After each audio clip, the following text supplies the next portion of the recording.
Adakah batal puasa jika telan kahak dalam keadaan terpaksa demam, selsema dan batuk? Itu benda yang biasa terjadi. Baik, kalau kahak itu dalam dada, kita keluarkan, kita telan balik, banyakkan ulama fiqh kata batal. Kalau kahak yang ditekuk kita telan, itu tidak batal. Sama macam air liur kita. Air liur kita dalam mulut, kita simpan banyak dari subuh sampai asar. Lepas sembahyang asar, alhamdulillah kenyangnya, tidak batal, bodoh je namanya.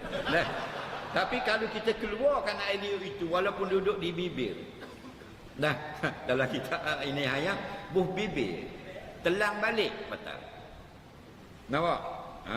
Jadi kahak itu kahak yang duduk di, memang jenis berada di lidah, jenis duduk bawah lidah, kita telan. Hukumnya hukum air liur. Janji tidak bercampur dengan benda lain. Jangan kahak campur kulit ayam goreng. Itu balik awal.